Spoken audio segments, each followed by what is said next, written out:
Hi, welcome back to my channel, or welcome if you're new. Today's story is Hansel and Gretel. So sit back, relax, get comfy, maybe grab a drink or a snack if you want one, and we'll begin. Once upon a time, a poor woodcutter lived on the edge of a dark forest with his little son and daughter, Hansel and Gretel, and a new wife. His first wife had died many years before, and his second was unfortunately a cruel and hard-hearted woman who cared nothing for her stepchildren. The poor man tried to support his family, but somehow all his efforts failed. The children loved their father and tried not to complain when they were cold and hungry, but the stepmother endlessly blamed her husband for all their misfortunes. One night, when Hansel and Gretel had gone to bed hungrier than ever, their father, thinking them asleep, admitted to his wife that the family was penniless and would soon die of starvation. "There's only one thing to do, husband," she said harshly, not knowing the children heard every word. "We must take those children of yours deep into the forest and leave them there. Then we shall only have ourselves to feed." The woodcutter was horrified at her cruelty, but she nagged him without ceasing, so that finally the poor man had to give in. Gretel sobbed in her bed, but Hansel comforted her and promised to care for her always. As soon as his parents were asleep, Hansel tiptoed into the garden and filled his pockets with glistening white pebbles, and then he crept back into bed again. The next morning they ate only dry bread for breakfast, and then all of them set out for the forest to gather kindling wood.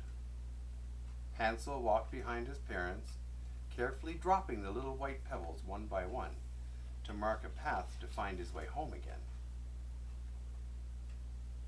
Deep in the forest, their father made a little fire of brush for the children and told them to rest by it to keep warm while he and their stepmother went to find bigger logs. The warmth of the fire made the children very drowsy, and soon they fell asleep. When they woke, it was nearly dark, and only a pale moon shone through the treetops. Gretel began to cry, but Hansel soothed her gently.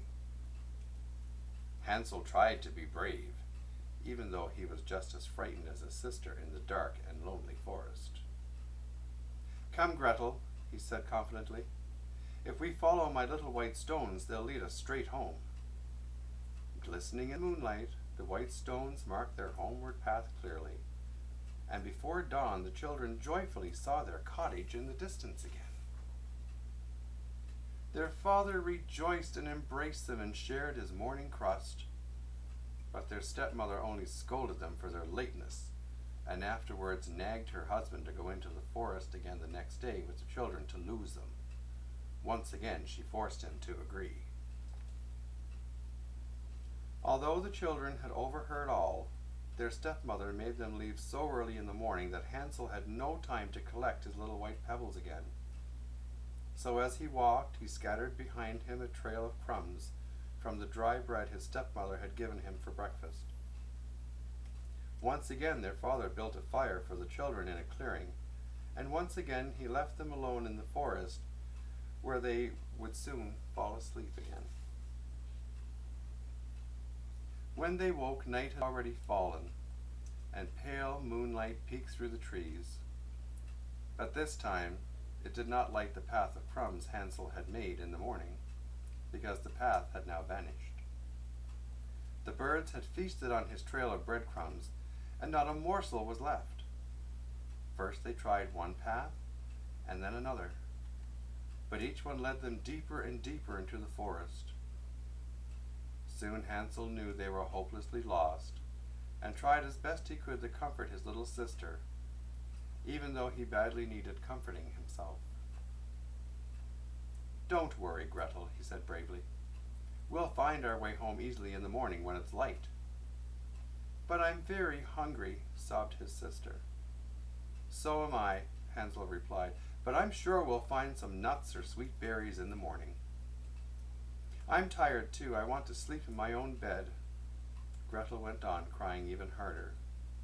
So do I, Hansel answered. But this moss is just as soft, so lie down here with me and we'll be safe and warm. The children slept peacefully on their mossy bed, but the next morning they found that they were just as lost in the daylight as in the dark and were hungrier than ever. They immediately set out to find berries, and since the little forest birds always knew where the best berries grow, the children followed them, and soon they were able to eat their fill of sweet, juicy fruit. As they were eating, Hansel and Gretel noticed that one little white bird was not picking berries like the others, but sat on a branch and seemed to sing out especially for them. When the song was over, the bird flew away, but he soared through the air so slowly that the children were able to follow him. Finally, he led them to a clearing in the woods, where they found the most wonderful house they had ever seen. The roof was made of sugared gingerbread, the walls of marvelous little cakes frosted together, the window panes were crystal sugar, and the doorway was made of jelly beans and had candy cane pillars. With pieces of the sweets, and were munching on them happily when the door opened and a little old lady appeared to see who was nibbling away at her house. Poor hungry darlings, she cried. Come inside and I'll give you some real nourishing food. She led the children into her cozy little sugar cake cottage and prepared a delicious breakfast of pancakes smothered in butter and syrup, with apples and nuts for dessert and as much milk as they could drink. Then she tucked them into clean, warm beds for a morning nap. Feeling happy and safe at last, the children slept soundly, little knowing that the little old lady was really a witch who had built the delicious house covered with sweets to entrap little children. While Hansel and Gretel awoke, instead of the kind old lady, they saw a fearful hag with a long hooked nose, cruel beady eyes, and scruffy hair. She grabbed Hansel and dragged him to her cellar, where she locked him in a cage and then ordered Gretel to bring him rich foods and lots of creamy milk to drink. Feed him well, cackled the witch, and when he's nice and plump, I'll eat him for my dinner. As for you, dear child, bread and water is good enough until it's your turn to be fattened. No use in wasting good food.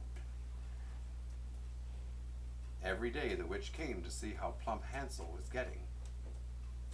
Are you fat enough yet, little boy? She kept asking. Stick out a finger and let me squeeze it. But Hansel had a trick of his own, knowing that the witch had poor eyesight. He stuck a dry bone through the bars of his cage, and she would squeeze the bone, thinking it was one of his fingers. Curses, the witch would scream. This child gets thinner every day. Finally, one morning she lost her patience entirely and decided to eat Hansel that very evening.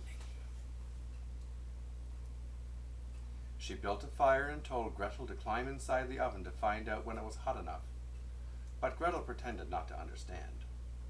How can I get inside the oven? She asked innocently. Silly child, shrieked the witch. I'll have to show you myself, I suppose. And as she leaned into the oven, Gretel came up from behind and pushed her inside and slammed the heavy door. After one loud, piercing scream, the witch was silent forevermore. Quickly, Gretel ran to the cellar to free her brother. They hugged each other joyfully and then ran through the house searching for all the witch's treasure. In the attic, there were chests of gold and silver and caskets of jewels. Hansel stuffed his pockets and Gretel filled her apron till neither could carry any more. Now we can go home to our beloved father, they cried happily to each other, and we need never be hungry again. Before they left the cottage, they peeked fearfully inside the oven, but all that was left of the wicked old witch was one big, hard-baked gingerbread cookie. We'd better get out of this enchanted forest before another witch or ogre catches us, said Hansel to Gretel. They ran till they came to a broad lake where a little white duck was swimming. "Beautiful white bird," they cried, "will you carry us across?" "Gladly," said the duck. The children climbed onto her back, and she took them to the other side of the lake, where they found a familiar-looking path. They rushed along the pathway and soon saw that it led straight to their father's cottage, much to their joy. The poor woodcutter was astonished and happy to see his lost children once more. And since their cruel stepmother had died while they were gone, all of them could now live peacefully together. The gold and silver and jewels the children brought with them from the witch's house kept them in comfort for many years, and they were never hungry, cold, or homeless again.